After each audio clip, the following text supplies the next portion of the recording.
Hey, it's me, Vicky Marie. Good morning, good afternoon, or good evening, wherever you are in this crazy world we're living in. And we've woken up to an even more craziness this morning with the American strikes on Venezuela. Anyway, I'm not going to talk about that in this video. I might talk about it in another video when we've heard Trump's press conference. Oh, yes, the FIFA Peace Prize. And there he is out there bombing Venezuela. It's all a smokescreen, I think, for the sort of letting the Venezuelan President Maduro get out of the country. But, you know, I want to say a little prayer for Venezuela, for the people, because I know quite a lot of people from Venezuela because a lot of Venezuelans live here in Spain. Obviously, they've got the commonality with the language. And Venezuela apparently is a very beautiful country, but it's had so many political problems and the problems with drugs for so many years.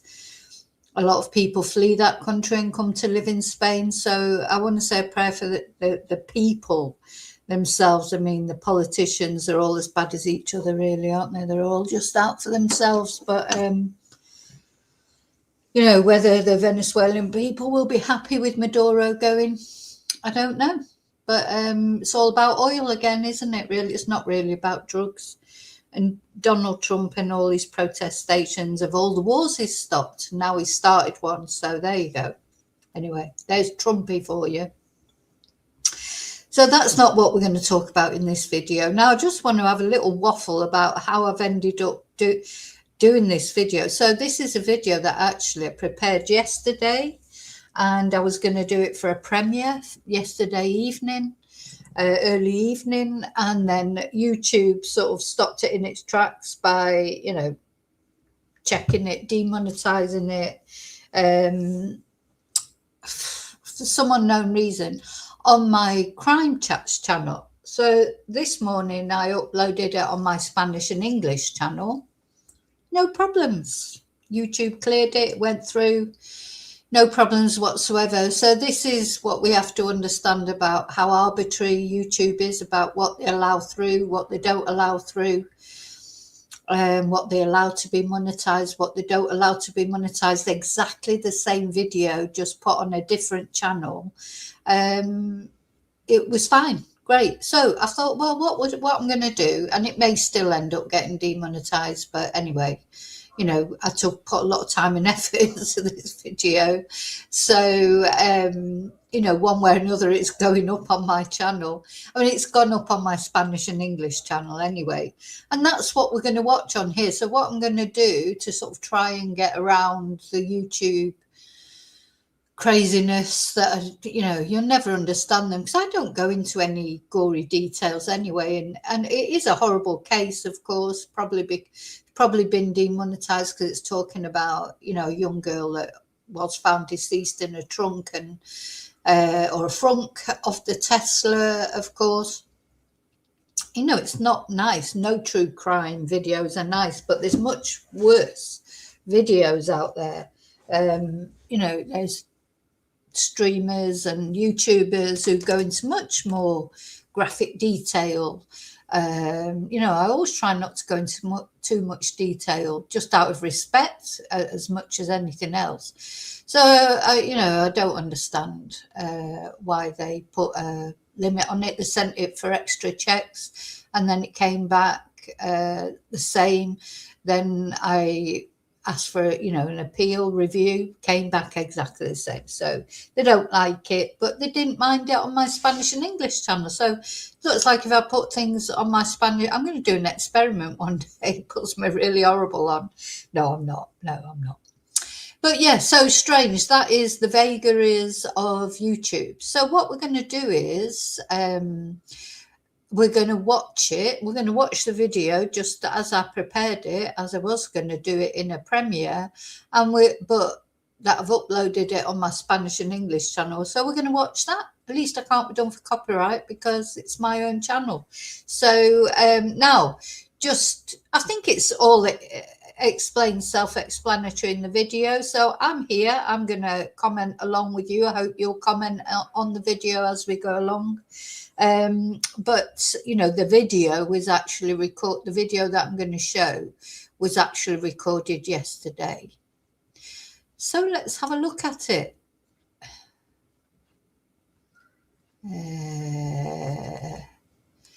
Press play. Helps, doesn't it? Crazy world we're living in. So before we start, please don't forget to like, subscribe and press notifications so you'll get updates on this case of Celeste and all the other cases that we're dealing with at the moment. Thank you so much for watching. Thank you to my members. Thank you to all of you who've bought me Ko-Fi, sent super stickers or PayPal me. Thank you so much. I appreciate every positive input into my channel. Thank you. Okay, so let's put the banner down and we're going to talk about Celeste today. I feel like we're really building up to an arrest in this case. And I watched a presentation by Nancy Grace, which I thought was very good, and it had some interesting points in it that I didn't know about. So we're going to watch that together. I'm going to react to it. If you're not already subscribed to Nancy Grace, please go over there and subscribe. She does very interesting videos about all the sort of crimes that are happening at the moment. I think Nancy's a very astute person.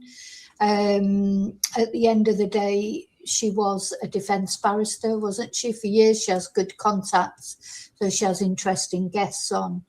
And looking at, and what I like about it as well, some of the other YouTubers have noticed they're referring to Celeste as a woman, you know, saying, no, a woman that he knew. Celeste was not a woman. She was a child, you know, 13 years old, maybe even younger when they first got together. Her and David, this horrible man that is, well, we don't know that he's done it to her, but he's in the frame, isn't he? She was found in his car. And I think Nancy, her outrage always matches mine because she always has the victims in mind, justice in mind. So, yeah, good. So I do enjoy her videos. And I found this one, started watching it and found this interesting. As I say, she's got good connections. She has good guests on, so we get insights. I feel like there may be an arrest coming here. No, supposedly the indictment is nearly finished. Will it come quickly? I certainly hope so, because it's been a long time now since Celeste's body was found in the front of the singer David's car. You know, one way or another, he's got to have something to do with it because it was his car. It was found in then. Since then, this girl was having a relationship with him. Since then, it's transpired that he had a burn cage in his home and also a chainsaw, unused, but what was he doing with them? So, yeah, I do feel that there will be an arrest coming soon. Let's hope so. So let's have a look at this video. I'm going to comment on it when appropriate. And, of course, let me know what you think about it all in comments. His girlfriend in a trunk of his car. I definitely smell a rat. We need to delete it. A dead body in your trunk can really hurt your reputation. Residents in Hollywood Hills grow tired of a dusty 2023 Tesla Model Y with a Texas plate parked on the street for a month and report the vehicle. Days later, employees at Hollywood Tow notice a foul odor coming from the car and call police. Officers discover a decomposing body found in a bag in the frunk of the Tesla. Human remains wrapped in plastic, placed in a bag and hidden in the front trunk of the Tesla are severely decomposed and partially dismembered. Police say the person was... Now, notice this photo, which I presume is from school or something. Celeste, that's, you know, she is actually smiling on that. On all the other photos that we see, I've mentioned it before, it's just this sort of slight smile, almost an apologetic smile. she never looks really that happy, does she? It's a shame. A female, 5'2", weighing 71 pounds, with wavy black. And that's a nice photo of Celeste where she looks joyful. I think that is literally the only one that I've seen where she looks actually joyful. And, you know, most girls her age taking selfies, etc., you know, whether they're feeling joyful or not, I don't know, but they normally do smile on their photos, don't they? That's a beautiful picture of Celeste. I mean, she was a beautiful girl, whatever, but she looks more beautiful when she's smiling. I hope she did have some happy times, bless her, in her very short life. Black hair and was wearing a tube top and black leggings. The person. So, yeah, note that when she was found, apparently she was wearing a tube top and black leggings. Here again, see how sad she looks. Appears deceased inside the vehicle for an extended period of time before being found.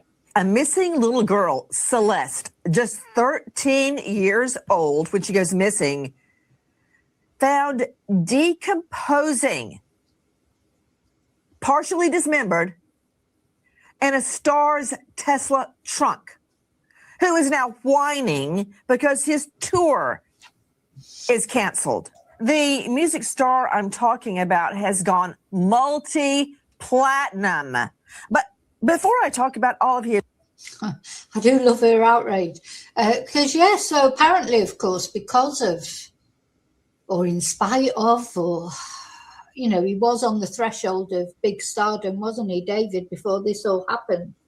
And he had to cancel his tours, though he did not cancel them immediately. I think it's important to remember as well. He did not cancel them when it was just reported a body was found in his car. He cancelled them when her name was released, and it turned out it was this young 13-year-old girl, 14-year-old girl. So, you know, he wasn't quick to cancel. It wasn't an instant thing. So I think it's important to remember that. But yeah, of course, now this case, apart from his fans that he had before, this case has invoked, you know, a surge of interest in David's videos, releases, everything, you know. So he is, you know, more famous now than he was before, more popular and probably richer than he was before because he's not been arrested yet. His musical success and how much money he's making and how famous he is. Can I show you what he just reposted? Okay. Of a guy chopping up luncheon meat. And so apparently he's just reposted this on TikTok. I'm not on his TikTok. I might look for it at some point. Which is somebody cutting up ham. And the sort of words on it are me if I see her talk with other dudes. Chopping up ham. I mean, you know, even if he wasn't under suspicion for the death of someone who'd been found in his car, why would you do that? I mean, that's not even funny, is it, really? When you're thinking, you know, keeping in mind what does happen to women and girls under domestic violence, etc. So it was that David's attitude to it was his girlfriend, his possession, and wasn't allowed to speak with other dudes. Oh God, this man, I hate him already. he says, me, if I see her talk with other dudes. You know, not a good look when your then 13-year-old girlfriend is found dismembered and decomposing in your Tesla. And as I recall, to Israel Salas Rodriguez joining us, senior news reporter, U.S. Sun, not just dismembered and decomposing. I mean, by the way, that video is from @Brian on TikTok. You could smell the trunk as you approached the Tesla. And isn't this true, Israel Salas Rodriguez, that the Tesla was noticed by the neighborhood because it was so dusty and it had been sitting there for so long? My point is, how could somebody put a then 13-year-old little girl in a trunk and leave the car there for weeks on end. How long was that car sitting there, Israel? That's right, Nancy. So the car was. Now, I just want to interrupt there a minute because, some of the videos that David had done were of putting a body in a trunk. Apparently, a lot of them have disappeared now off his social medias. He was selling merchant, how YouTubers, etc., sell merch. Most of us sell a mug or something. No, David was selling shirts with blood spatters all over them to go with his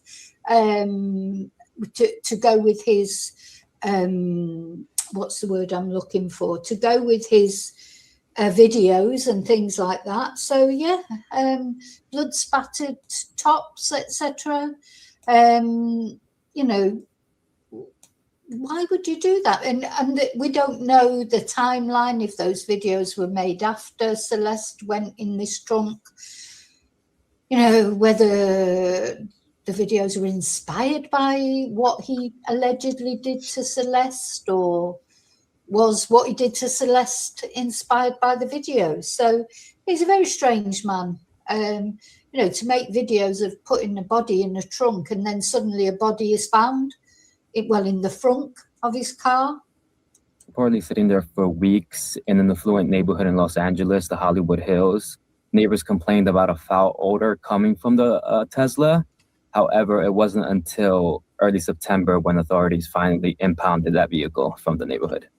Was the Tesla moved a couple of times when it was sitting out on the street? That's unclear right now, Nancy. However, there was reports from neighbors that the Tesla was parked in a home in that same area in the Hollywood Hills, and then days later, it was parked on the sidewalk. It's a little weird to see a car that I haven't seen here for a long time. Had a big dent on it, had a Texas plate on it. So all a little odd. One neighbor says the distinct looking. Yeah, so the car was distinctive because it was so dirty. It had a Texas plate on it, but it was in the Hollywood Hills, had a big dent in it. So thing is as well, when you're in a residential neighborhood, you do notice cars around. If a car appeared outside my house or on my street, especially if it was distinctive like that with the dust all over it and the dents. And, maybe the first day you wouldn't think anything, but if a week later it was still there and then 2 weeks later it was still there, you definitely would notice it. And if when the smell started coming out of it. Tesla was parked on the street for some time in front of the house that was searched, and later in two other spots on the street. The vehicle stood out because it has a Texas plate and a big dent.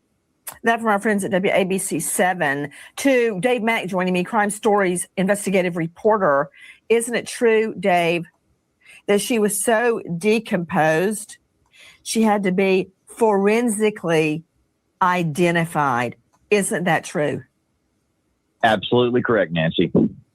Okay, again, Joe Scott Morgan, I'm just a felony prosecutor. So, yeah, very sad. I mean, she couldn't easily buy it, but she had to be forensically identified, which, of course, means she wasn't visibly recognizable. I mean, it's so very sad, isn't it, that she was just left there like that. It's awful, even more awful. I think sometimes what happens to people after they are unalived can be worse than the thought of the actual unaliving, just the way, the total disregard that people can have for human remains that were once people they supposedly loved. I mean, if is alleged, David had something to do with Celeste's demise, presumably once she was his girlfriend. So to have that callous disregard for someone, that you shared your life with, shared your bed with, just is even worse, isn't it? To instead of just sort of fessing up and, who knows what happened. And the other question I've got is he the thickest criminal ever, this guy? I mean, to leave her in a car for ages, it's not the cleverest thing to do either, is it? So, and then for it to be towed away, I mean, oh God, You know, what is it? What is he on, this guy? Could you explain what that means? I mean, I'm guessing that means that they didn't open the trunk and look at her and go, that's the little missing girl, Celeste. She had to be forensically identified. Yeah, to kind of frame this out a little bit, Nancy, her Celeste measurements, her weight specifically in life, you ready for this, was 120 pounds. The remains that they have are somewhere in the neighborhood of 70. So no, they could not have been able to actually visualize her and say, yeah, this is Celeste. So yeah, weighing 50 pounds less than she weighed normally, and that's because she decomposed so much. Bless her. Oh, bless this girl. I hope she's at peace somewhere, though I don't think she will be at peace yet. She'll be at peace when whoever did this to her gets held accountable. Yes, this is who we've been looking for. No, they're going to go at this. I do understand that she has specific tattoos, and they were able to use that. I can only assume her family's involved in this. Put them up, please. Okay, specifically one tattoo, a tiny tattoo on the inside of her finger that says shh, shh, and you could only see it if that finger was held up. There it is. There's the shh. Now, I just saw another tattoo, and I'd like to see it again. That was the other tattoo on her finger. So Mom and Dad couldn't see her tattoos. David. Wow. David. Yeah, that's interesting, because at the end of the day, why would a 13-year-old girl have tattoos? I think you have to get permission from your parents, don't you, to have tattoos at that age? And that's probably why they're on the inside of her fingers, etc., so that, they're not easily visible, easily hidden. That the shush tattoo, which David also had. And then she's got David. I mean, thank God, you know, these are all incriminating against David, aren't they? It's not written in the pretentious way that he likes to write it. For his music career with the D4VD, it's David written out in full. So it's almost like a branding, I think. When men, especially older men, want younger women like that to have their name tattooed on them, it's like a branding almost, isn't it? So like, you're mine. Anyway, apparently David had the shush tattoo as well, so they were like joint tattoos. I mean, who's done these tattoos?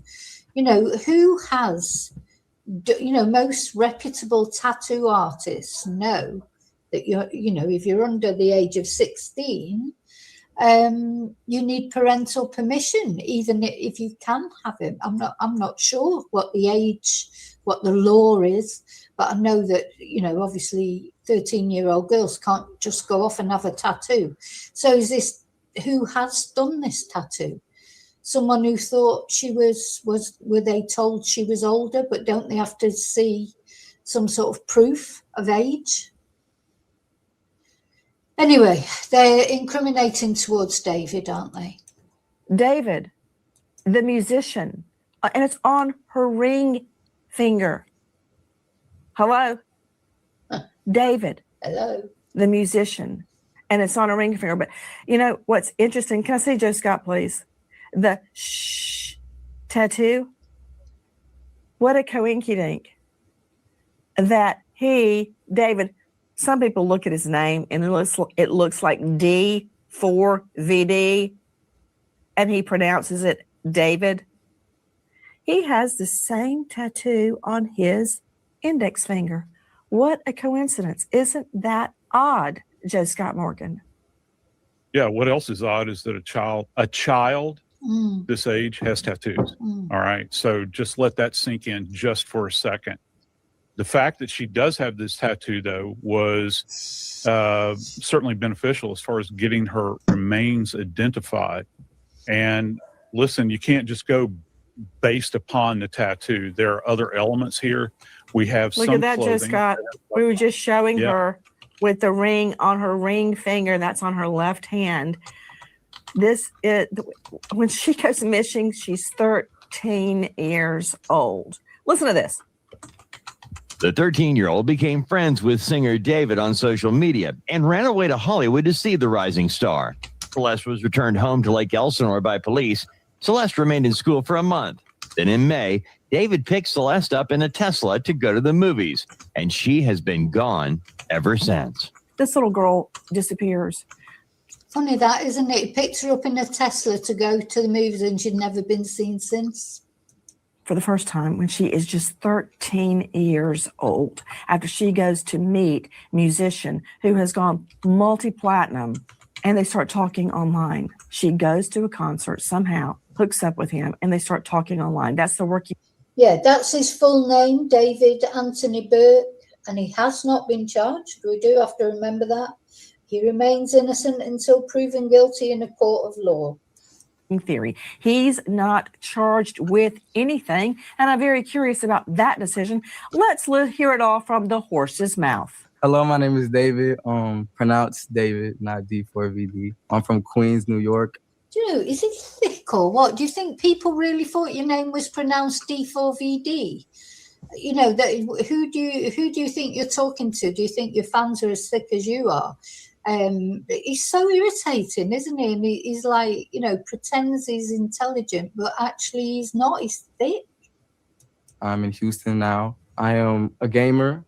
I love video games. I wanted to be a professional gamer before music. That's actually what pushed me into music, was getting copyright strikes on YouTube. And I kind of just used my own music in my montages after my mom told me to. I was crying to her about it. That is from the Genius YouTube channel. The 20-year-old became a YouTube star playing his favorite game, Fortnite, and commentary. His channel was defunded due to his use of popular music he used on his videos that he did not license. He says his mother told him to make it. You know, YouTube doesn't like music. You're using other people's music. It does demonetize you. Look, she is actually smiling there. That's probably one of the most I've seen her smile. She's looking at him. She's obviously in love with him. It'd be easy for a man like him, with his money and his pseudo-intellectualism, you know, pretending he's clever when actually he's thick. It'd be easy for him to manipulate a young girl like this, wouldn't it? His own music for his videos. He downloaded a free music app for his phone, and his music career was born. Using his own music in his gaming montages, Burke begins uploading his tracks to SoundCloud. His music gains more attention than his gaming montages. Now, you know, I've just been calling him a thicko, but he's quite clever, really, isn't he, I suppose? I mean, it's, you know, if it wasn't for what's happened with Celeste, you'd think, oh, good for you, you know, you go, guy.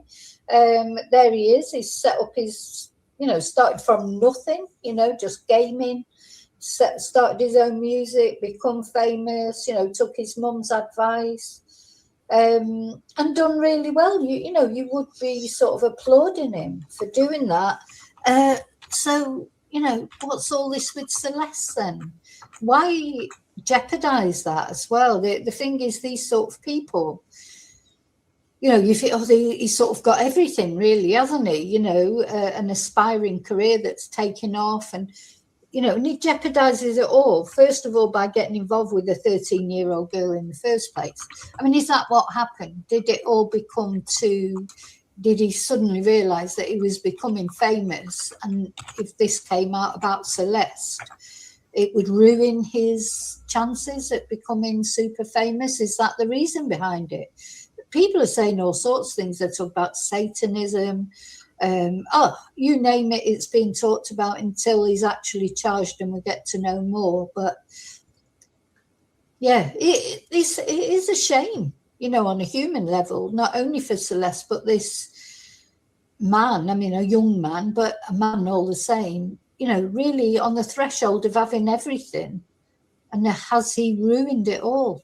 You know, it's something to do with him. You know, maybe it'll turn out somebody else killed Celeste. I don't know, but it's his car. He's the one with the bloody burn cage and the chainsaw in his house. He's the one that was going out with Celeste. So he's got to be the likely suspect, hasn't he? Produced song Romantic Homicide goes viral, leading to a record deal. Yes. Romantic Homicide is certified multi-platinum. Has anybody actually looked at the lyrics of Romantic Homicide? Let's put it up on the screen so we can all take a look. Okay, we definitely need to shrink on. Now, we looked at these lyrics quite quite a few weeks ago now, but let's look again. This in the back of my mind, I killed you and I didn't even regret it. I can't believe I said it, but it's true. Do I love you? No, I hate you. In the back of my mind, you died and I didn't even cry. No, not a single tear. And I'm sick of waiting patiently for someone that won't even arrive. Take a listen to David promoting his song, Romantic Homicide. So what inspired the hook, In the Back of My Mind You Died, is kind of like the storytelling aspect of the lyrics that came before it, in a way that it builds up to the big moment where she died in the back of my mind. Like, I didn't kill her physically, but in the back of my mind, she died. And I didn't even cry, not a single tear. That is from the Genius YouTube channel. A lot of you may... Yeah, so did the lyrics come first before the homicide, alleged homicide? Or did the alleged homicide come first before the lyrics? Because we don't know a timeline. Not be familiar with his music. It's not rap. It's more like R&B. I've listened to a lot of it, specifically Romantic Homicide. He's also ventured into clothing. I'd like you to see some of the shirts that he... Yeah, so she's going to talk about the merch now. You know, you think about the merch that YouTubers normally have, you know, their T-shirts or mugs and things like that. David's is a little bit different. David has offered online for sale. Yep. Oh, wait, hold on. Wait, are those blood spattered shirts? It looks like, is it in a car? I don't know where it is, but...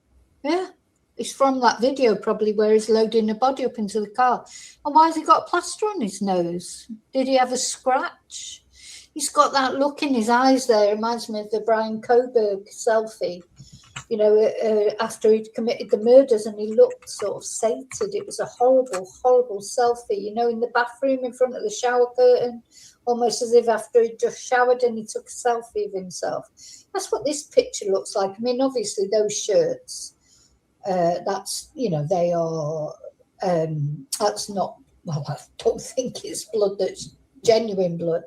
But yeah, what sort of a... And then that's the thing is, if it's true that he has murdered Celeste and put her in the car, why would you rub it in like this and do, you know, what? It's like drawing attention to yourself. Did he really think it would never get found out, so it wouldn't matter that he'd done these things? Wouldn't get tied. So, you know, his eyes are really creeping me out there. Did he think that just because Celeste was a runaway, a troubled teen, nobody would ever look for her? You know, and the body would never... Yeah, I think he had plans for that body. Makes you wonder if that chainsaw, that burn cage, maybe just hadn't had time to do anything. But do you think he had plans for disposing properly of the body and he thought he was going to get away with it? Because he's very sort of flagrant about everything, isn't he? And he, you know, that's what I mean. Is he just really that thick? That's him with blood-spattered shirts. To Joanna Nevis, veteran criminal defense attorney. Joanna, you are fully versed in guilty conscience. Sometimes the cleanup is worse than the crime, the cover-up, so to speak. Why would he suddenly remove shots of him with bloody T-shirts? It looks like it's even in a car. Why? Why would he do that suddenly? You know, Nancy, so many people, especially celebrities, are represented by, what we say, like public relations representatives who will advise them to do certain things so that they can attack things before the damage happens. And, you know, this is somebody who was... Yeah, so he's been advised probably to remove all these things now that he has, but of course people have copies of them.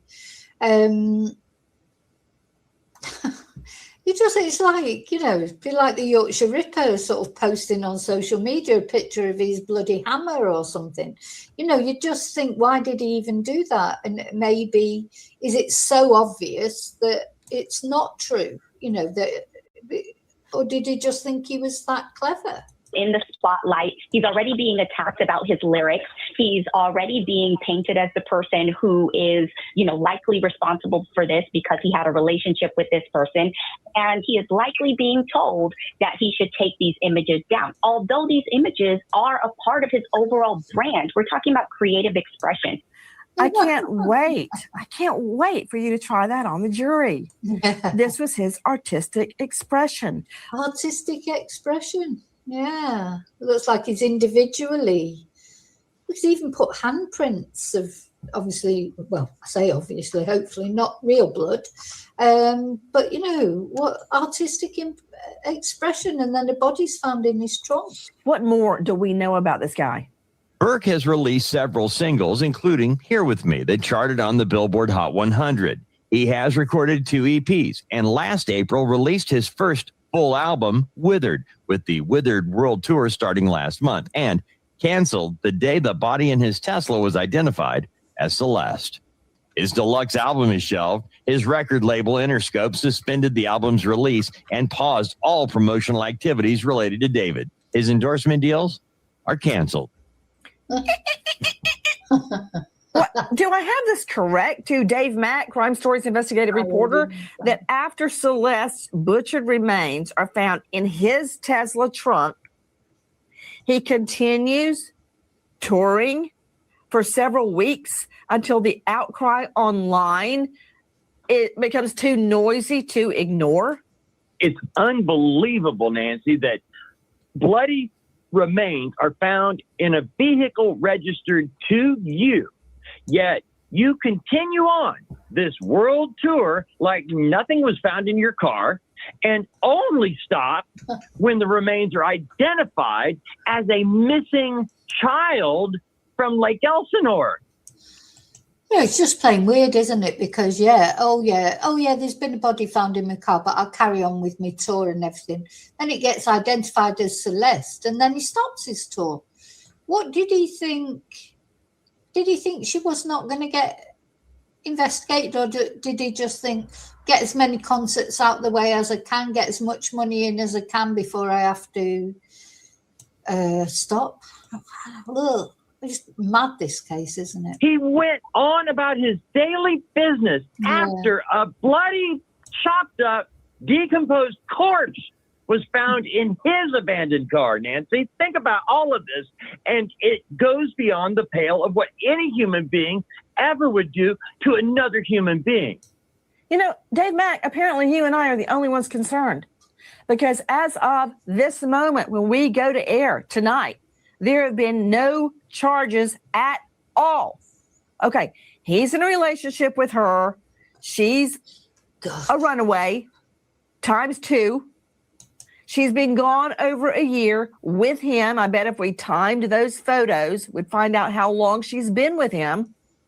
And now she's dead. Now, okay, look at this live stream video of David and Celeste. Oh, yo, wait. Wait. Oh, look at answer that one. That's so mean if you don't answer. Which one? What's good, David? Big fan, mixed family. Bro, thank you, Mitochondria. I gotta stop with him if you even. We need to delete this. Maz, can we delete all vibes? And then as soon as the stream ends, delete the stream too? That's our friends at the Daily Mail. An integral part of any homicide investigation is a timeline. She's got a different dress on there, it must be. That's a nice dress, Nancy. So saying, we should delete all this because, you've obviously realised on that stream. So it's doing it. This is what I mean. Is he the thickest person ever? So this is a man having an affair with a 13-year-old girl. Even if you take away the thing about the body being found and everything, and doing a live stream with her. He's not trying to keep it secret at all. It's crazy. Fine. It's critical.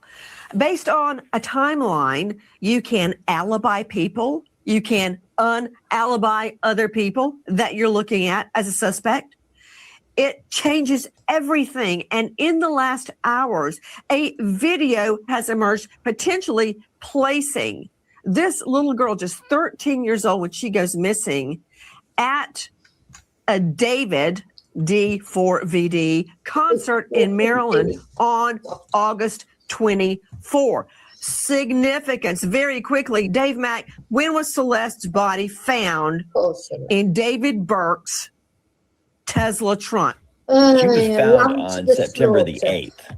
And it had been sitting out on the street in posh Hollywood Hills for weeks that we know of. So that gives me a timeline. That's what I'm getting at. So if she is alive, if this is in fact her in the video, August 24, and then we've got September 7, that gives me a timeline. Let's take a look at the video right now. This video has been circulating, video from @Clips of David on TikTok. Now, isn't it true? Melissa McCarty joining me, investigative reporter, host of the Killer Genes podcast, author of the Make. Now, the thing is, a lot of people saying this wasn't her, but if it wasn't her, it's the absolute spit of her. Also, this girl has got a tube top on, which reportedly she was found with a tube top on. Speaking of a crime reporter, Melissa, thank you for being with us. Isn't it true that Celeste's body was found in a black tube top and ripped jeans? Isn't that true, Melissa? She was about 75 miles away from where she was living with her family in Lake Elsinore in the Hollywood Hills. Now, I'm going to come back to you on that, Melissa, because I don't think she was living with her family anymore. She was at one time, and then she goes missing. And according to neighbors that we have heard about tonight, she had been living with this grown man, David Anthony Burke, a.k.a. David, for a long time. Some sources date her relationship back to her age 11. Did you see that picture of her as a little girl? Yeah, age 11. We can establish age 13. You are seeing video from @Clips of David on TikTok. I want to see that again, because now we are learning. Moses Castillo joining me, former supervisor detective at LAPD, private investigator for the Dordillion Law Group. Castillo, look at this.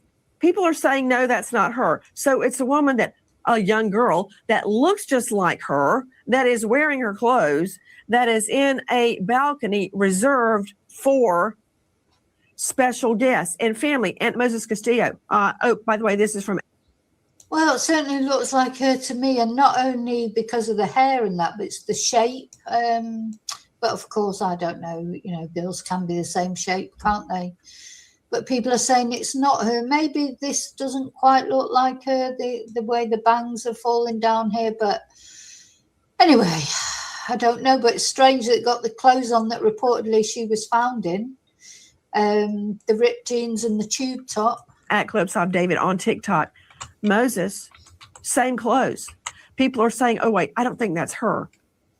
Sure looks like her. Who should I believe? Them or my lying eyes? Yes, I believe it is her. And I believe many people also believe it's her.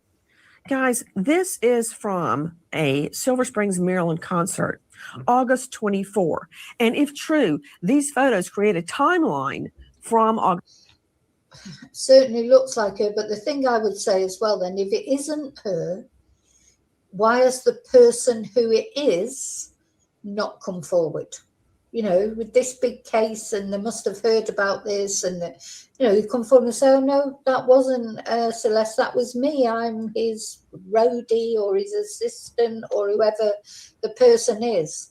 Nobody's come forward to say who it is. They're just saying, oh no, it's not her.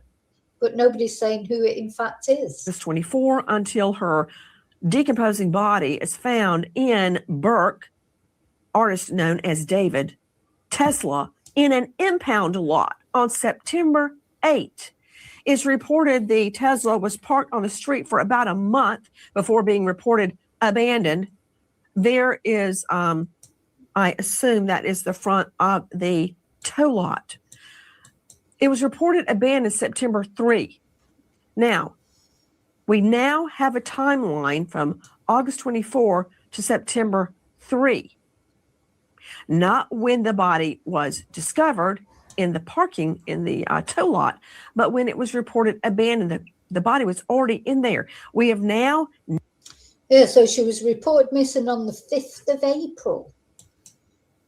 And her remains were found in September. How long had she been there? Narrowed the timeline down from August 24 to September 3. I want to show you another video that we dug up. Take a look at this. The words, I got time to kill, you got time to fill, we got blood to spill all over the new car seats that I'm sleeping on. Okay, let that sink in just for a moment.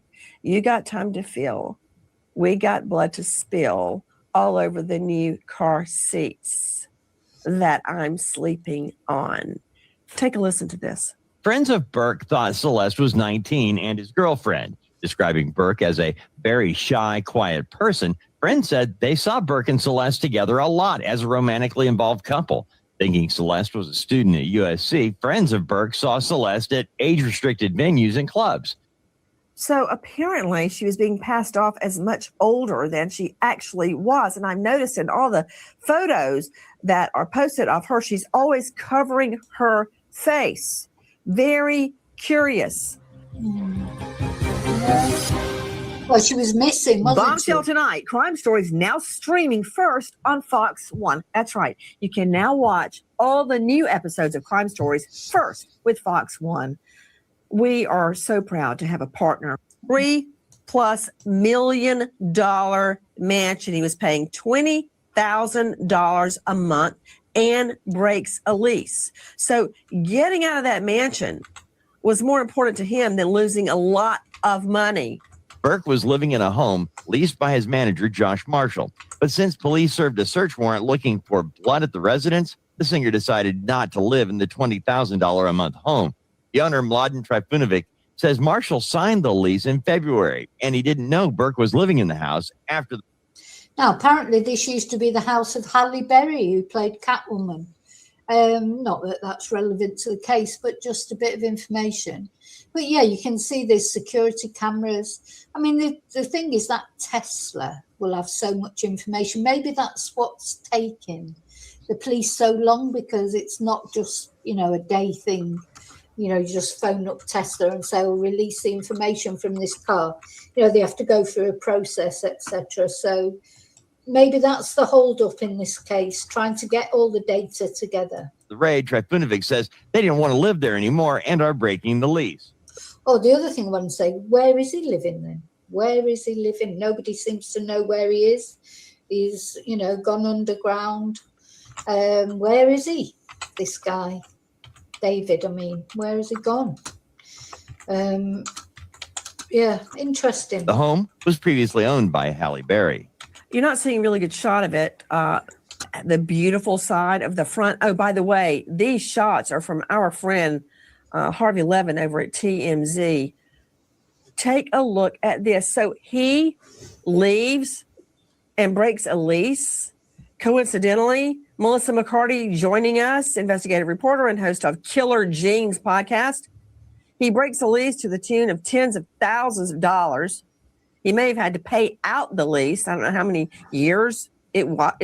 No, the thing is, that won't matter to David, does he? Just want to get away from there because he won't want people, there'll be reporters around there and this, that and the other.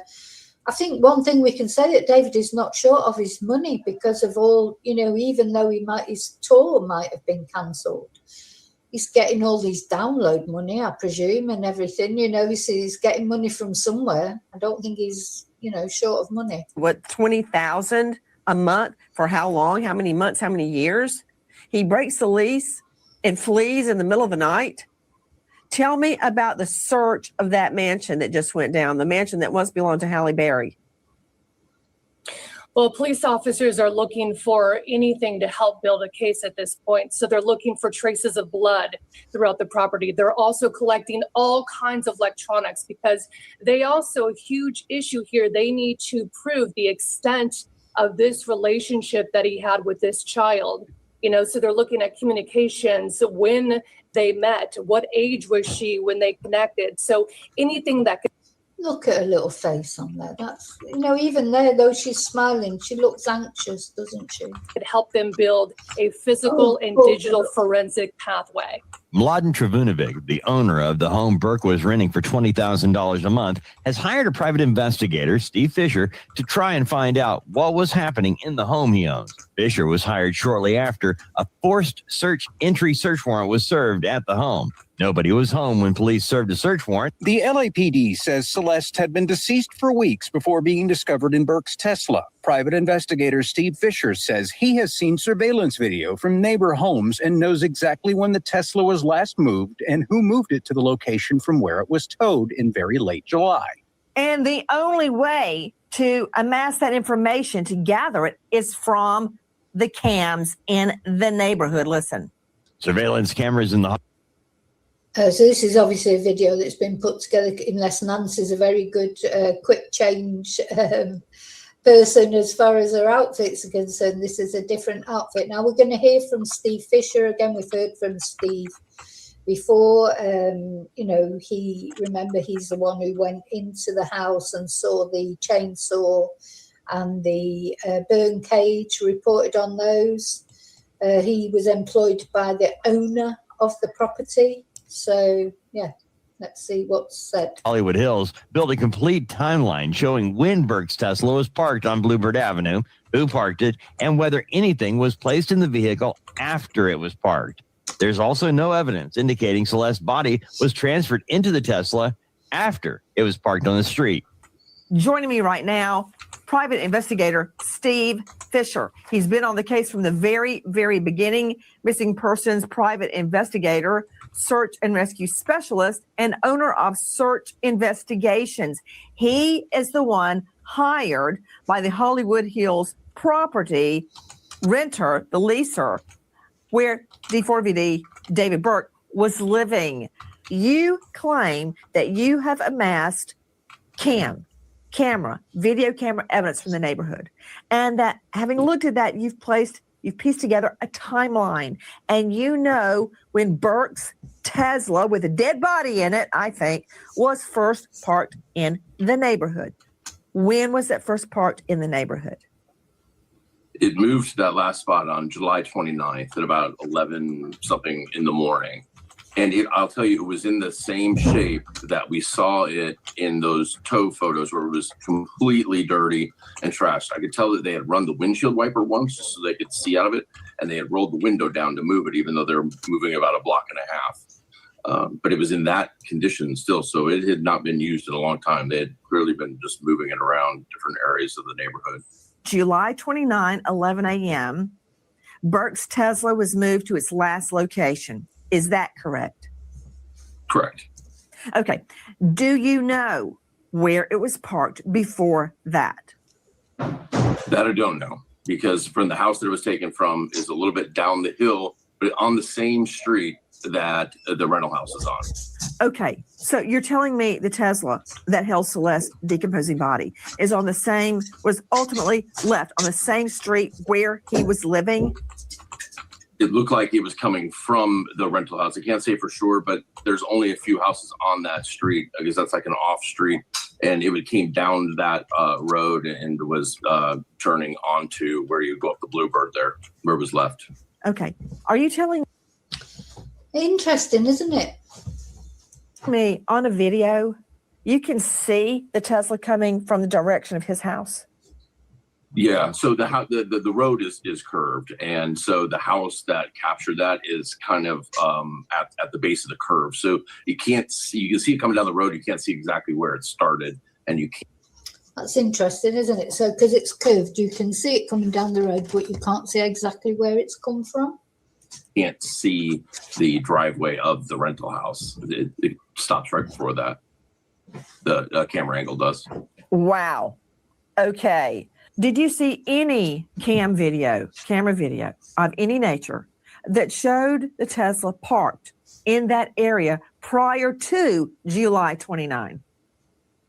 I have seen the images that I obtained from the Department of Transportation on the day it was ticketed and towed, which was September 5th. And then I have seen a video that shows it in May of 2025, very clean, but actually parked on that Bluebird Street, that one where it was ultimately towed from, but it was clean at that time. Joining me now, Scott Eicher, who has actually performed experiments with a Tesla. Founding member, FBI Cellular Analysis Survey Team. Now, this is very interesting. This guy has a Tesla, I presume it's his Tesla, and he's done some experiments with his daughter. Former police officer, homicide detective with Norfolk, Virginia. Currently, precision cellular analysis. Scott, thank you for being with us. Explain what you learned about this Tesla, other than the fact that if the trunk is open over 10 minutes, an alert is sent by text or email to the owner. Yeah, and the Tesla, as we have talked before, has numerous cameras on it, so that you get these alerts when the trunk is open, or the front trunk, they call it the frunk, and there's a small area in the front of the car there, in the front, that you can put baggages or groceries. That's what I use it for. But in this case, her body was found inside the frunk of the Tesla. It's funny, isn't it, having a front boot, if you like, or a front. Yeah, so it's quite unusual, isn't it, the thought of putting your shopping in the front. But anyway, I haven't got Tesla, so they're not very popular in Spain, actually. I think it's because Elon Musk is not very popular, to be honest. Yeah, I know they are popular. I have a few students who have Teslas, think they're brilliant. But there's got to be a lot of information on that car, hasn't there? It's a very small area. And you can see some of the pictures. This is my daughter here. Who is in that? That's your reenact. Okay. Yes, ma'am. Gosh, so he's reenacted. He's put his daughter in there. Well, he hasn't put her in there. She's climbed in there. She's a very similar size, etc., to Celeste. To show it's small, isn't it? It's not a big area. Not as big as a boot is. So, yeah, quite difficult. That's my daughter. She's about 100 pounds. So it's pretty tight in there for her. But if the victim in this case with Celeste, she's already deceased, they're more foldable and bendable at that point in time. Oh, Scott Eicher, how tall is your daughter? I mean, it's a horrible thought, isn't it? But of course, didn't they say, we don't know. Did they, as they say, she was dismembered? Maybe she'd been cut in half just to fit into that front. Yeah, because this girl, his daughter, she's actually smaller than Celeste, and she's struggling to fit in there. 5'2", 100 pounds. Okay, that's generally the same size as Celeste, generally speaking. Scott, it's almost a 360-degree video of the surroundings of the car. What all would the cameras catch? They catch numerous aspects, front, back, and side views of the camera. And this is me reenacting, bringing a bag to the front of the car, opening the hood, placing that bag into that frunk area, that little space that we saw earlier, and then showing. As you can see, that's the dash camera in front of the car. There's got to be a video like that somewhere, hasn't there, showing clearly who put Celeste in that, put the bag, unless they did it even if they did it in the garage, unless they did it in complete darkness, or they had a hoodie on, or, a balaclava up over their face. It's very interesting, isn't it? It's very useful, this reenactment, I think. And right by the mirror, and it's facing right down the front of the car. So anybody coming to the front of that car will get viewed pretty clearly, as you can see. And then there's cameras on each side of the car and the rear of the car too. I want to remind everyone that as we go to air tonight, David Anthony Burke, aka D4VD, is innocent in the eyes of the law, and he remains innocent unless the presumption of innocence is pierced and overcome by evidence that proves him guilty. Take a look at Celeste's little middle school boyfriend. She said how her mom didn't treat her well or whatever, and she didn't like where she was at. We were at PE, and she told me and my friend that she was running away. And she said it was because of her parents, and she was like joking about it. And she said she was like happy, like joking like she always was. And like it didn't seem real because like she was like playing around, joking about it. And the next day she wasn't at school, and like that's the last time I saw her. My heart dropped. I was like, I don't know. I just couldn't believe it. I kind of had a feeling when I saw like the first thing. I was like, what if it is her? But I just like brushed it off. But when I saw it really was her, I was like, damn, I really knew. That's from our friends over at TMZ. That's Celeste Rivas' little middle school boyfriend. Yeah, she's definitely, this is probably amalgamation of a few videos. She's definitely got a different outfit on it. I do like her outfits. So yeah, that was Celeste's previous boyfriend, her boyfriend from middle school. So let me know what you think. Do you think Celeste, you know, they were saying earlier that David's associates, friends, etc., thought Celeste was older. Do you think she looks older? I mean, she does look perhaps older than 13. She's got, I don't know. I don't know. I mean, I know it can be difficult to tell how old teenagers are. You know, maybe they did believe that she was older, 17, 18 even, but I don't know if she looks that old. Maybe a year older than 13, maybe she looks 15, 16, but also her behaviour, you know, would show how young she was in her head, like, surely. But what do you think? Do you think David's associates knew perfectly well that Celeste was younger? Why did she keep covering her face when she had her picture taken? But then why did David even allow the photos to be taken of them together? I mean, is he really that thick? And do public streams with her?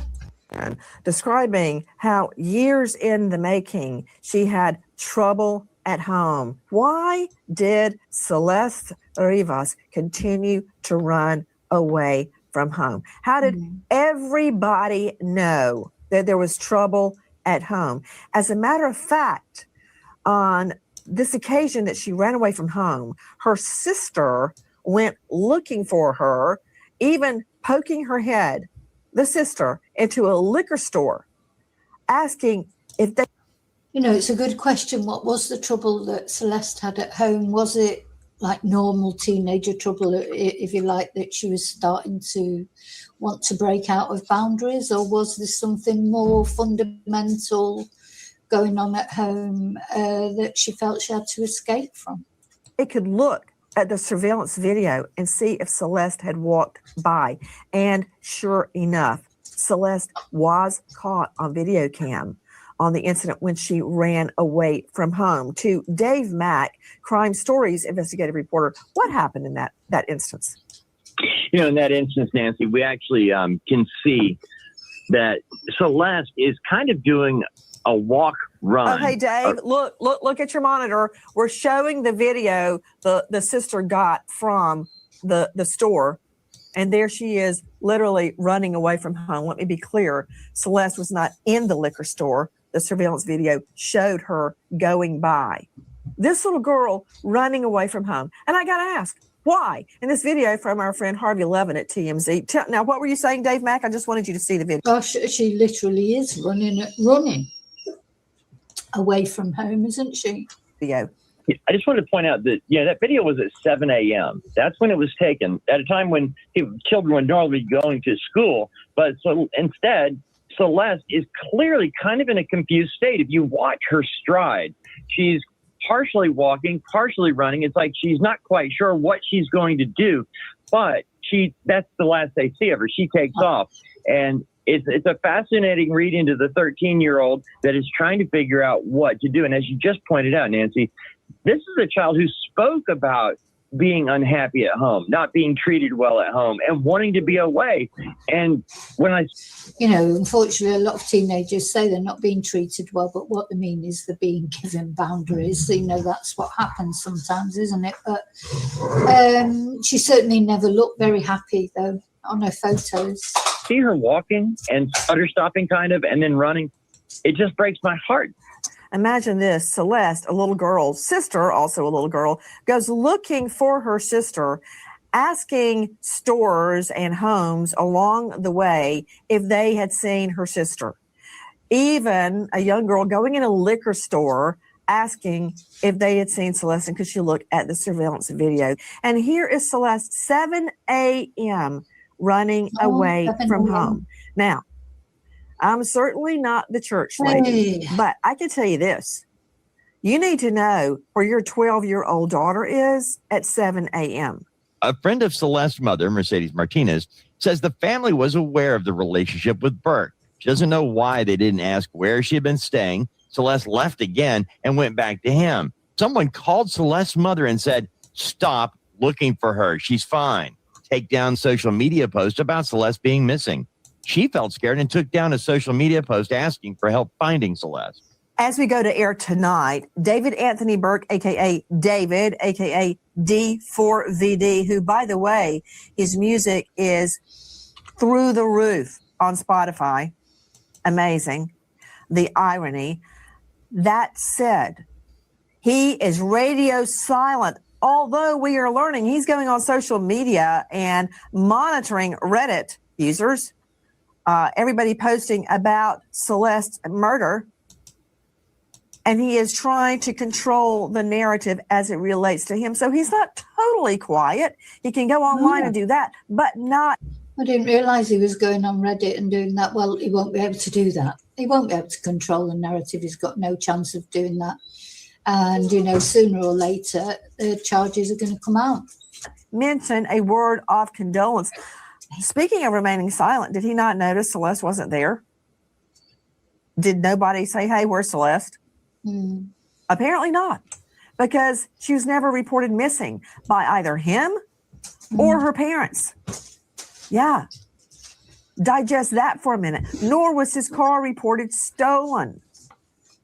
Interesting, right? That's called circumstantial evidence. And again, yeah, now we have talked about that. It's strange, isn't it? If your car disappears from outside your house where you've got it parked, especially if it's got a body in it, or maybe not, maybe he didn't report it because it had a body in it. But of course, this is what I mean. Is he that thick, really? Because he knows the car is registered in his name. So is he just hoping it will go away?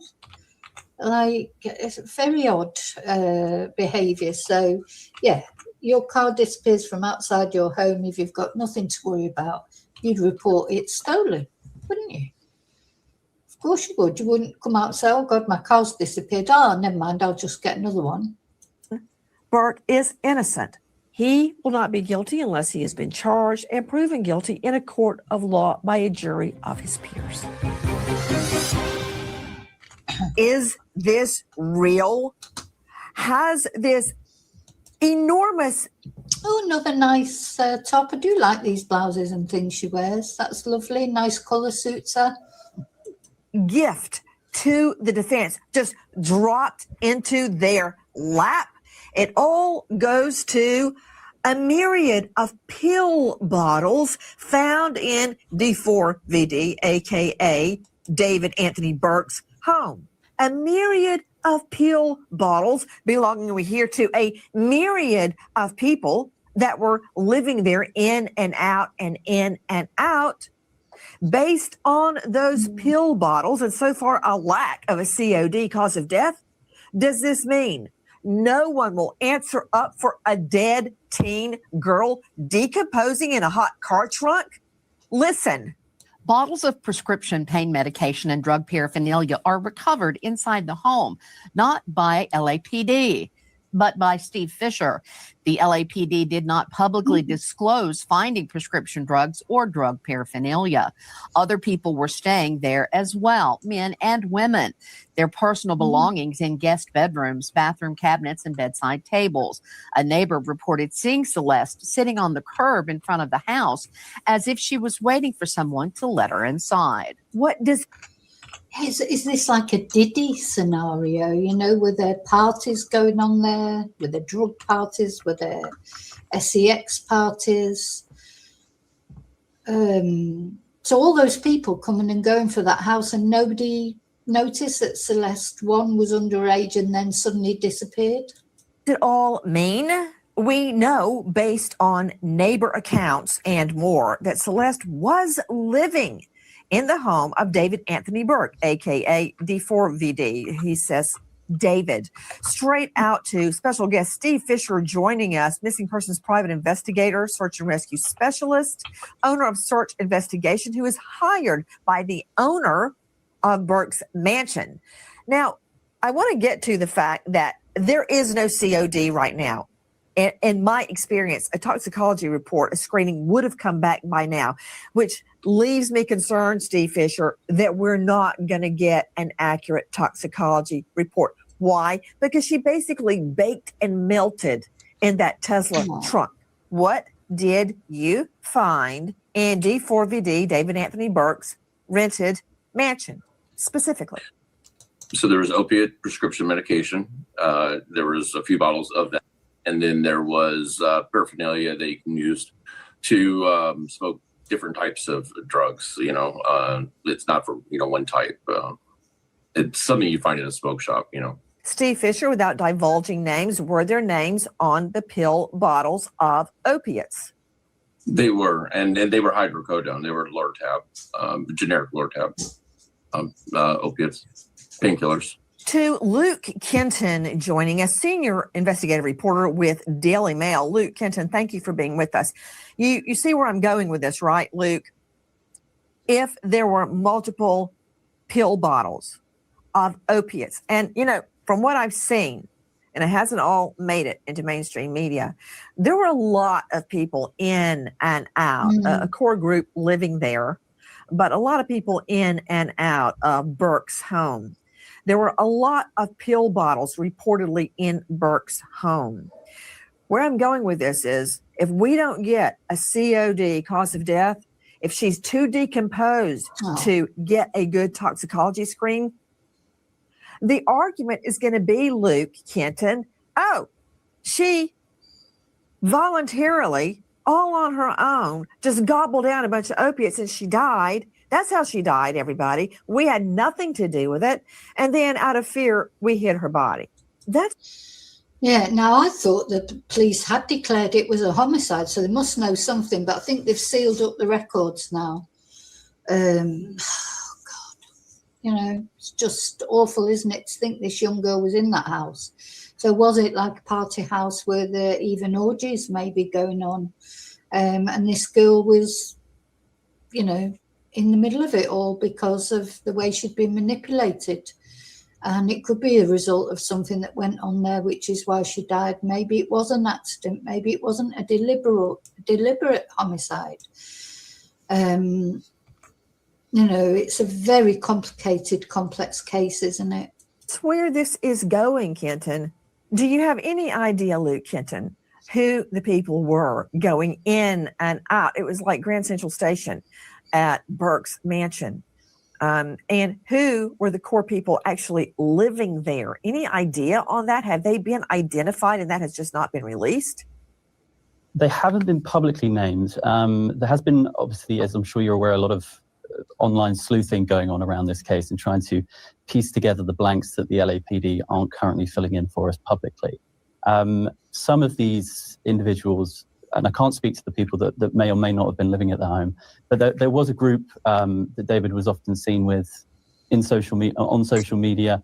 One close friend in particular that appeared to be involved in his music team in some capacity. Okay, so basically what you're telling me is there's a lot of people in and out and nobody can confirm it. Let's see that shot control room that we got from our friend Harvey Levin over at TMZ. The mansion is covered in security cams. So we know who goes in and stays overnight on a daily basis. It's not rocket science, Fisher, to figure out who's living there. All you have to do is ping their phone and see, is it there night after night after night? I mean, do I have to connect the dots here? No, it's like you said, it's not hard to do. In fact, they put it on their own social media. There's constantly, photos in the house. There's a group of 4 or 5 of them that are always there, and they're kind of David's, groupies or whatever. They work with them, but they're always around. So these are people that were definitely using the house kind of as a home base, at least. Yeah. You know what, Fisher? Most famous people have an entourage, don't they? Of people, various people bring their drugs, go and run off and get their food for them, do their shopping, do their cleaning, if any cleaning was ever done. There's normally any famous person, and David was becoming really famous, will have an entourage around them of various different people, won't they? Just cut it. Let's just cut through it. All I need is one witness to crack, one of Burke's insiders to tell the truth about the night Celeste died. Otherwise, no one is going to be held responsible. That's the way it's heading right now. Things could change. When you say a core group, what does that mean? Are you referring to the 2 to 4 people we think live there with Burke? Yeah, or at least we're staying there often. They might have had their own residences too, but they had belongings there. The nightstands were being used. In the master bedroom, there was female products, and the bathroom was completely filled with things where it wasn't just an overnight type of thing. Conspiracy theories abounding online as to what really happened. Listen. The David and Celeste thing is the most obvious Hollywood satanic ritual I've ever seen.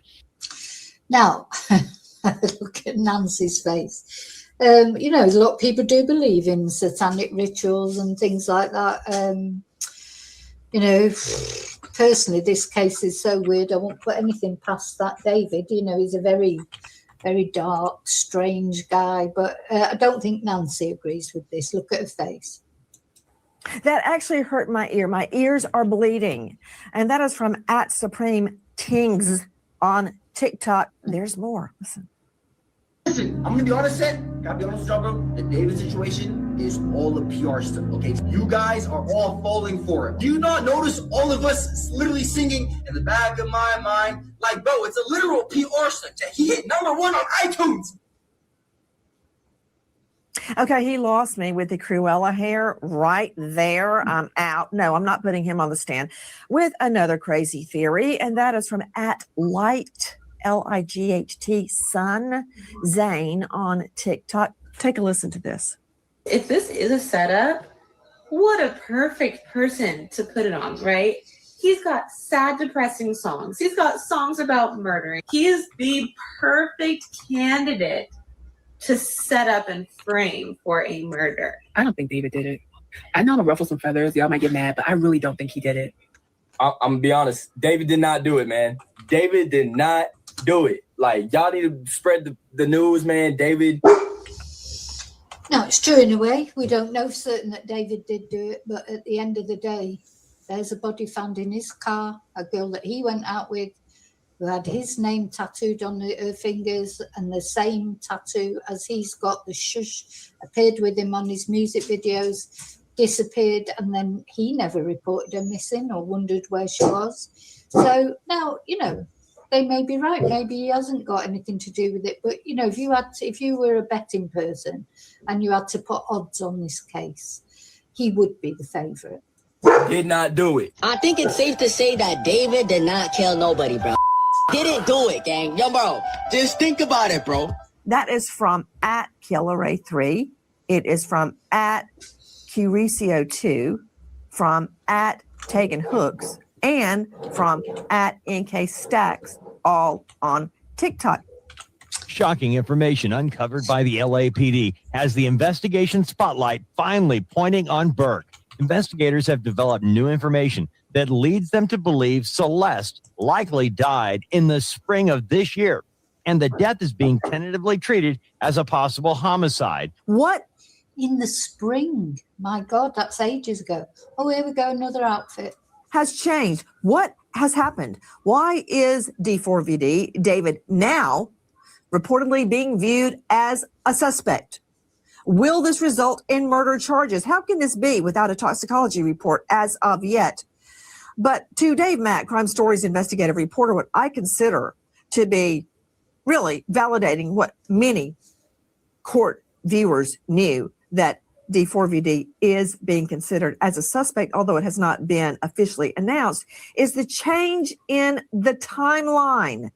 Now we are learning that police sources believe Celeste was killed back in the spring. And bombshell tonight, police also looking at a road trip taken into a remote area by D4VD in the spring, where he stayed in that remote area for hours before returning back. I can only assume this information is coming from his nav system, or is there a rat within Burke's camp? Because tonight I definitely smell a rat. Let's. Interesting what she's saying. Yeah, is somebody talking about him finally because they don't want to get involved, get charges? This mysterious trip that he made like for hours, and he obviously didn't put the body. Maybe he intended to bury Celeste when he went out there. Maybe something happened that he couldn't, or he did, who knows? That's what's due to come out, isn't it? Did he go to hide the murder weapon or other evidence? Why did he go there? Anyway, the police is dealing with all this. And then since they found out about that, that's when they've said that he is a suspect, haven't they? So, but still no charges yet. Start at the beginning, Dave Mack. What do you know? Well, Nancy, we know that D4VD took a trip to Santa Barbara County, which is about 100 miles from the house that he was renting and taking about 2 hours to drive, okay? So he takes this drive in the middle of the night in the spring of this year, and he stays there for a couple of hours. Now, they say remote area of Santa Barbara. If you've ever been to Santa Barbara, remote area can include probably 80% of the surrounding area. Big area, and you can actually be there and not be seen for a long time. He was there for hours. Now, they're also saying they believe, I'm talking about the police investigation is saying to this source, they believe Celeste died sometime in the spring of 2025. So we have Burke driving in the middle of the night to Santa Barbara County in the spring of 2025. And we have them saying Celeste died in the spring 2025. I told you I smell a rat, because we know, according to the leak, he, the killer, did not do this alone. He had to have help dismembering the body, according to the report. If she is in fact dead since the spring, which coincides with that late night trip out to the remote area near Santa Barbara, you're going to have a witness. You're going to have somebody wrapped. Interesting. So is somebody talking? As it gets nearer and nearer to actual charges, as the indictment, the grand jury is sitting, aiming towards indictment, is there somebody out there saying, "Oh, I'm not getting hung for this. I'm an accessory after the fact, but I had nothing to do with it." And are they talking, or has all these details come from data, like David's phone or the Tesla itself? An arrest is imminent in the D4VD case as a witness is refusing to testify in front of a grand jury. What does that mean? Now, unlike a defendant who cannot be forced to testify, a witness can be put in jail if they refuse to testify. Straight out to Alexis Tereszchuk, Crime Stories investigative reporter. Alexis, this is what I know. I know it's a state's witness, which means it's a witness that will testify against David Anthony Burke, aka D4VD. It's a female witness against Burke who is refusing to testify, and she has lawyered up. She's got the same lawyer as the record exec that just got a, let's see, technical legal term, in front of the grand jury. Just wait, guys, until you hear what he said. That said, she's lawyered up, female, testifying against D4VD, refusing to come in, and she's about to end up in the can, in the pokey, for her recalcitrance. What do you know? Well, you're exactly right. So there has been a grand jury that has been called in Los Angeles County, and Robert Morgenroth, who is an executive who's in charge of David's record label, he testified in front of the grand jury, and he was heard in the hallway outside the grand jury room talking to his attorney saying, I didn't even feel like I needed to be calling the police after she was found dead because we were on tour. I didn't want to jeopardize the tour. Dave Mack, the person that's getting arrested is the female witness, and I'm betting that it's somebody that lives in that house. Yeah. That basically shacks up in there and knows what happened. Nancy, we were given a huge clue on this a couple of weeks ago. Very interesting, isn't it? Nancy, the thing that I do like about Nancy's channel especially is she knows about court cases and how they work, because she was a lawyer for many years, a prosecution lawyer. So she does know procedures, she knows what things indicate. So she's a seasoned commentator on true crime since she stopped being, I don't think she's any longer a barrister, prosecutor, but she gives a unique insight, doesn't she? When in some of our reporting, it was that the police had run that search warrant inside the house, and they were able to determine which person in that house had been sleeping in which room. Remember, they talked about how D4VD had this very tight inner circle. Well, there are 3 or 4 people that were with him constantly and stayed in that house with him. One of those people, I guarantee you, is a female that they're trying to get in court. There was also another tip that we had, and it goes back to when they said he had help. That whoever cut up Celeste had help. They went out, remember, on the long drive in the middle of the night, out in the middle of nowhere, had help. So we've got a couple of hints here as to who it is. The scary part of it is that the same attorney representing his manager also represents this unnamed female that they're trying to bring into court to testify in front of the grand jury. Let me remind everybody, Celeste was just 13 years old when this whole thing cranked up with David Anthony Burke. She's dead, dismembered, turning into nothing but goo. Ooh, and someone doesn't want to testify? Really? Someone that potentially stood by and watched all this happen and did nothing? You can run, but you can't hide. That female prosecutor knows you, your name, your DOB, your SSN, social security number, your address, your mama's name, your brother's name, your boyfriend's name, your tag number. Go ahead, go in, go under oath, and tell the truth. A little girl is dead, and you're refusing to testify. And you know another thing? To D4VD, David Anthony Burke's manager, shame on you. Yeah. You actually said out in the courthouse hall that you didn't have any duty to call and report a dead girl in a trunk. All you wanted to do was continue with the tour. You know what? Pontius Pilate, just washing your hands and looking the other way. It ain't working this time.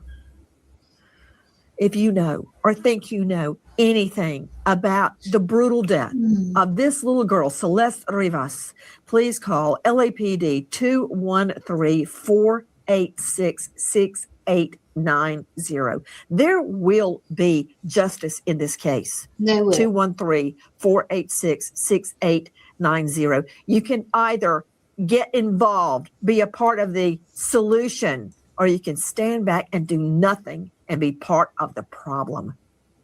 Tonight, we remember an American. Okay, I'm back now. Oh, I was always here, but as I say, that's a video that I recorded before I tried to upload it yesterday, and YouTube didn't like it. Anyway, I uploaded it on my Spanish channel, and they didn't get pulled up on there. So that's what we've just watched, what the video that I uploaded, that I tried to upload on this channel. Anyway, YouTube will probably still pull it up, I expect. But at least we've had a chance to watch it, comment on it. Yeah, I agree, David. I think there's likely to be, you know, it reminds me of Diddy. There's elements of the Diddy thing in it, you know, and also a little bit of the Epstein thing. You know, did this person, did he have, what they do is they get young girls, don't they? And then they get those young girls to try and enlist other young girls. Do you know, like I think there's a bit of an element of all of it in here. And I think God knows what was going on in that party house. And Celeste was sort of inveigled into it, like young girls are easy to inveigle into things, you know, especially someone like David, famous, money, you know, pseudo-intellectual. Oh, God, I can't wait till he's arrested. Please, God, let it be soon. Please, please, God. Thank you, Tracy.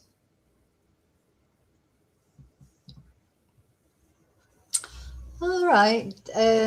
Joanne, your daughter and husband, granddaughter were in Hollywood. Oh, God, there's always something going on in Hollywood, isn't there? You just think, oh, my God. A lot of the cases that we cover seem to be set around and about Hollywood Hills, etc. Anyway, this very sad case, isn't it? And just hope someone, you know, and I can't see how David can't be involved. You know, it's his car, it's his girlfriend. She's got the tattoo of his name on her finger. You know, people knew that they were a couple. He made videos with her. So he's got to be involved, hasn't he? He has to be involved one way or another. But we just got to sit and wait until law enforcement get all their ducks in a row. And, of course, they're looking forward to the case. You know, everything they're doing at the moment will be to ensure that when it does come to a court case, nothing goes wrong. They can't be accused of having done anything wrong. So, you know, they're just taking their time, aren't they? Taking their time. And, you know, that's good. But we're like counting down the days. Everyone's just expecting this arrest. When will it happen? But listen, I'm going now. So thank you for watching. I'll see you really soon, as always, in the next video. Joanne, what you need to do, reinstall the channel back into your phone. Yeah, but you know, it's not only the subscribe button you have to press. Let's have a look at a channel. Show you what you've got to do. YouTube, any channel I can look at.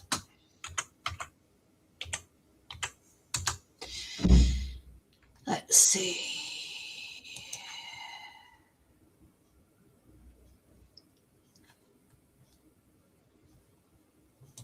Right, let's have a look at this. So if I was to look at this, if we look at the Law and Crime channel,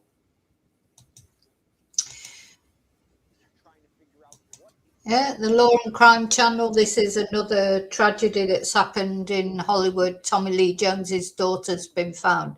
Now, if deceased, unfortunately. Oh, I need to go back a bit, don't I? So if we go, I thought I was subscribed to. So yeah, you have to press. Am I subscribed? I am subscribed, I think. Anyway, so you press subscribe, but the most important thing you need to press, Joanne, is the bell. The bell. Notifications. All. So that means that every time this channel now releases a video, I will get a notification on my phone, on my computer, wherever. So that's what you've got to do. The bell. Press all. Okay? And then you should get notifications.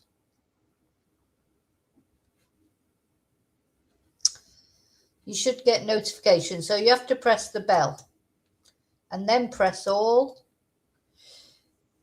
Yes, very sad about Tommy's daughter. You know, there's a lot of tragedy with famous people, isn't there? Very sad. Apparently, they're saying it's perhaps a drug overdose, though it hasn't been confirmed yet. So anyway, okay. Oh, you always do you? Maybe you've pressed it once and then you pressed it again and maybe that turned it off. I don't know, Joanne. But anyway, you found us this time and hopefully you'll find us on other times. So rest in peace, Celeste. You know, let's think about Celeste. Bless her. My prayers are for her. I just hope she gets her justice, at least. And I'll see you really soon in the next video. Don't forget to hit like and subscribe, of course. And the bell, the notification bell. I'll see you really soon in the next video. And until then, as always, may your God go with you. Thank you. Bye.